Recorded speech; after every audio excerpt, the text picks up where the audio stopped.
The papers were sitting on the kitchen table when I walked in. I didn't touch them. I just stood there in my coat, still damp from the November rain, looking at the letterhead. The name of my father's lawyer printed in neat dark font across the top. My hands were steady. That surprised me most.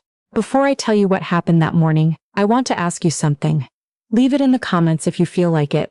What's the worst thing a parent has ever taken from you?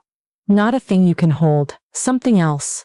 Something you didn't even know was gone until you reached for it one day and found empty air. I'll tell you mine by the end of this. My name is Diane. I'm 31 years old. I grew up in a 3-bedroom house in Kitchener, Ontario, the kind of street where everyone owns a snowblower and argues about property lines every spring. My father worked in insurance for 30 years. My mother taught elementary school until her knees gave out. We weren't rich, but we weren't struggling either. There was always food, always heat, always a car in the driveway. What there wasn't, always, was fairness. I am the middle child. I have an older brother. I'll call him my brother, because that's all he's ever been to me, a title without warmth. And a younger sister who has always been the favorite. I don't say that bitterly anymore. I said it bitterly for a long time. Now I just say it the way you'd describe the weather. It's just what was true. My brother got the car when he turned 16. I borrowed the bus pass. My sister got her university tuition paid in full, both degrees. I applied for OSAP, worked 20 hours a week at a call center, and graduated with $28,000 in student debt. My father's explanation, each time I asked, was some variation of the same thing. You're capable, Diane. You don't need the help, you'll figure it out. I used to believe that was a compliment. It took me until I was 29 to understand it was a dismissal dressed up in nice clothes. My father bought the house I grew up in during the late 80s, when Kitchener was still cheap and his salary still went somewhere. Over the years, the neighborhood changed. Young families moved in, coffee shops opened, a light rail line went in 2 blocks over. By the time I was in my late 20s, that house was worth somewhere between $850,000 and $900,000 depending on the week and who you asked. I know that number because I looked it up. I looked it up because my father told me, one Sunday in October 2 years ago, that he had updated his will. He told me over the phone. Not even in person. He called on a Sunday afternoon, and I could hear the hockey game in the background, and he said, almost as an aside, I've made some changes to the estate, Diane. I want you to know so there are no surprises later. He said he was leaving the house to my sister, not split between the 3 of us, to her. The house, and the investment account he'd been quietly building since the mid-90s. My brother was getting the cabin up near Huntsville. I was getting, and I remember this word for word, the contents of the secondary savings account, after expenses. I asked him what was in the secondary savings account. He said he wasn't sure exactly, probably around $12,000–15,000. I sat on the edge of my bed for a long time after I hung up. The call had lasted 6 minutes. I didn't say anything for weeks. I went to work, I came home. I called my mother once and she said softly, your father has his reasons, sweetheart, and I knew then that she'd known for a while. I felt something slide out of place inside me, not dramatic, not a collapse, just a quiet shift, like when a piece of furniture moves a few inches and you keep walking into the corner of it in the dark. What I did in those weeks was think. I thought about the rent I'd paid in this city for 8 years. The basement apartments, the rooming house I'd lived in for 14 months in my early 20s, when 2 jobs still wasn't enough. I thought about the Christmases I'd driven home for, 4.5 hours each way, bringing the same baked goods every year because I couldn't afford more. I thought about the one time I'd asked my father for help. 26 years old, behind on rent by 2 months after a health issue kept me off work. I asked for $2,000. He said he didn't have it liquid. 3 weeks later he flew my sister to Vancouver for a long weekend because she'd had a hard semester. I'm not telling you this to make you angry on my behalf. I'm telling you because I need you to understand the math. Not the money math, though that was real too, but the other kind. The math of what you absorb over a childhood and a young adulthood, and what it quietly does to how you understand your own worth. By the time my father called with his will update, I had already spent years convincing myself it was fine, that I didn't need it, that I was the capable one. After that phone call, I stopped convincing myself of anything. The change didn't happen all at once. It happened the way winter does in Ontario, gradually then completely. I started making different decisions, quietly on my own, without announcing them to anyone. I began meeting with a financial advisor I'd found through a colleague, a woman named Vera, sharp and no nonsense, who in our first session looked at my income, my debt load, and my savings rate and said, You've been undervaluing yourself for a long time. I didn't tell her the whole story, I didn't need to. She could see it in the numbers. I also, around this time, started spending less time at home for the holidays. One Christmas I said I had other plans. My mother was hurt. My father said nothing, which I had learned long ago was its own kind of message. What I was doing really was building something. I was building a life that didn't need the house in Kitchener to feel whole. That sounds simple. It wasn't. It took a long time to stop flinching when I thought about the will. To stop running the numbers in my head at 2 in the morning. To stop wondering what I'd done wrong, or what I could have done differently, or whether being the capable one meant being the discarded one. I got there though. Slowly, the way you get anywhere real.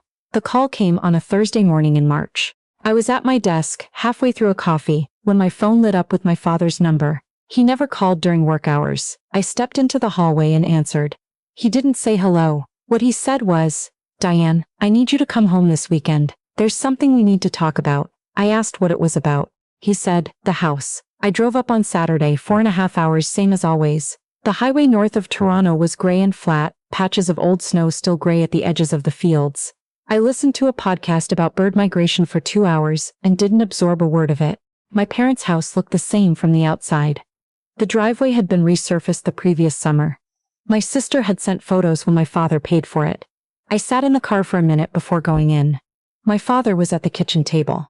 My mother was standing near the counter, her hands around a mug, not quite looking at me when I came in. I noticed a folder sitting beside my father's coffee cup, cream-colored, official looking. I didn't touch it. I said hello. I took off my coat. I sat down. My father said, "I've decided to sell the house." I didn't react right away. I think I nodded. My mother set her mug down on the counter with a soft click that seemed very loud. He explained that he and my mother were planning to move into a smaller place. One of those 55-plus communities outside the city, newer build, single level, no stairs. His knee had been bad. The yard was getting to be too much. He said all of this in the careful tone of a man who has rehearsed what he's going to say. And I sat there and I let him finish. Then he said, "They're going to be split between your sister and your brother. Not between the three of us.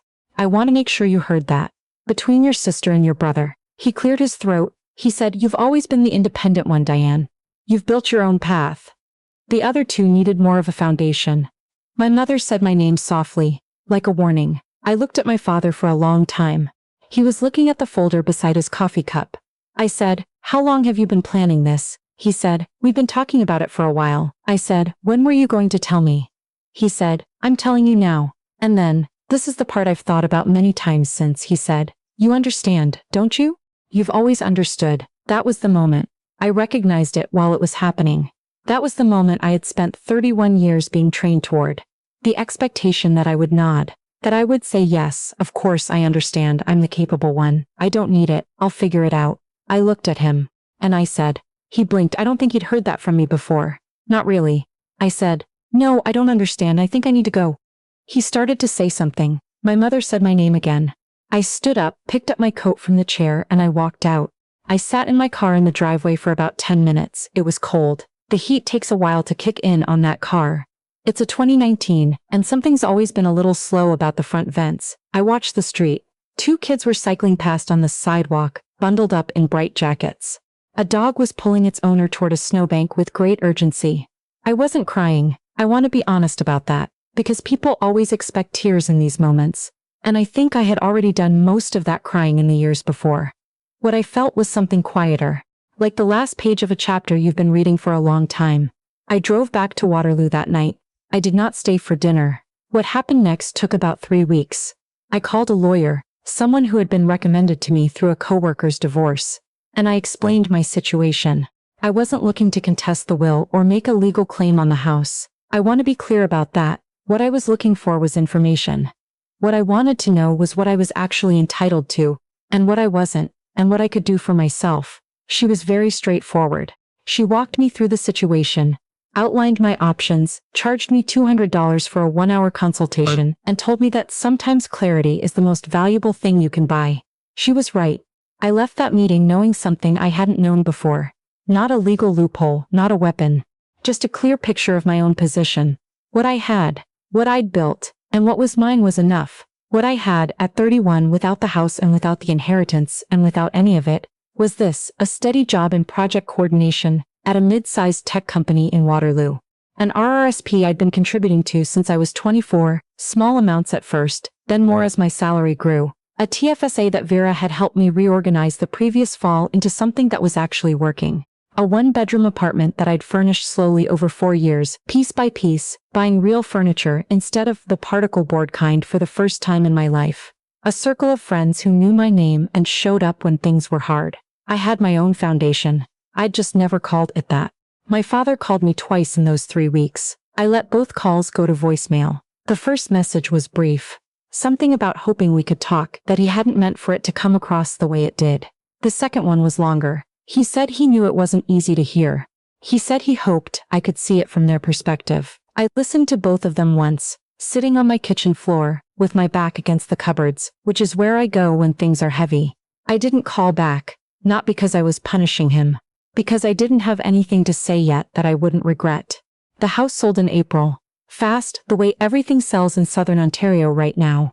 I found out from my sister. She texted me a photo of the sold sticker over the listing sign, with 3 celebration emojis. I looked at the photo for a moment, and then put my phone face down on the counter. My mother called that evening. She said she hoped I was okay. I said I was. She said my father had been asking about me. I said I was glad he was thinking of me. She said she loved me and I told her I loved her too, because I do. That part has never been in question. There's a thing people say when you cut off a parent, or pull back, or go quiet. They say, but they're your family. You only get one. I've heard that from at least 4 different people in the past year. 2 of them meant well. 2 of them were parroting something they'd heard without thinking about what it actually costs to say that to someone.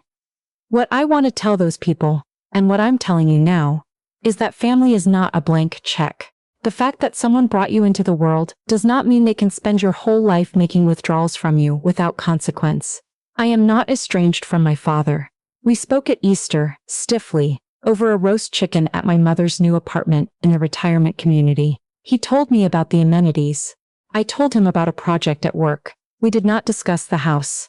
But I am different now. I am different in the way that matters. I stopped explaining myself to him. I stopped performing the capable daughter who doesn't need anything. I stopped arriving at family dinners trying to prove, through pleasantness and competence and never asking for a single thing, that I deserved to be there. I deserved to be there because I existed. That's it. That's the whole argument. A few months after the sale, I took the money I'd been building in my TFSA and I made a decision. I started putting together a down payment fund. I'm not there yet. Houses in Waterloo don't come cheap, and I'm doing this alone, on one income, which is its own particular kind of discipline. But I've talked to a mortgage broker. I've started looking at listings, not obsessively, just to understand the landscape. Vera says if I keep my current trajectory, I'll be in a position to start seriously looking within 2 years. 2 years, my own front door, my name on the deed. When I think about that, there's something that settles in my chest. Not triumph, not revenge. Something quieter. Something like arriving somewhere you've been walking toward for a long time, and finally recognizing the street. Last week I was cleaning out my closet and I found a card my father had given me on my 21st birthday. Inside he'd written, in his cramped, left-leaning handwriting, "You've always been the one who doesn't need much. I admire that about you." I stood there holding that card for a while. I think he believed that. I think he genuinely believed that not needing much was something to admire, and that saying so was a kind of love. I think he looked at me and saw self-sufficiency, and never asked whether it was a strength I'd chosen, or a wound I'd learned to dress neatly. I put the card back in the box. I didn't throw it away, but I didn't put it back on the shelf either. Someone asked me recently if I regret walking out of my parents' house that Saturday in March. I said no. They asked if I regretted not fighting harder, not hiring a different lawyer, not contesting the decision, not making things more difficult for everyone. I said no to that too. Because here's what I've learned, and it took me too long to learn it, and I want to say it plainly in case someone watching this needs to hear it right now. Walking away is not the same as losing. Sometimes the person who walks away is the only one who actually understands what's at stake.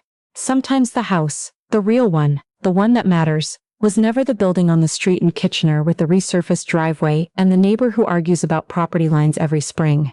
The real house is you, your name, your self-respect. The version of yourself that can look in the mirror at 31 years old and say, I know what I'm worth, and I don't need someone else to put a number on it. That's what I took with me when I walked out the door. I never wanted the inheritance. I wanted a father who saw me. But I've learned, slowly and painfully and on my own schedule, that you can build a life on what you have. Even when what you have feels like not enough. Even when the people who should have given you more chose not to. You build anyway, you keep going. And one day you realize you've built something solid. Something that belongs only to you.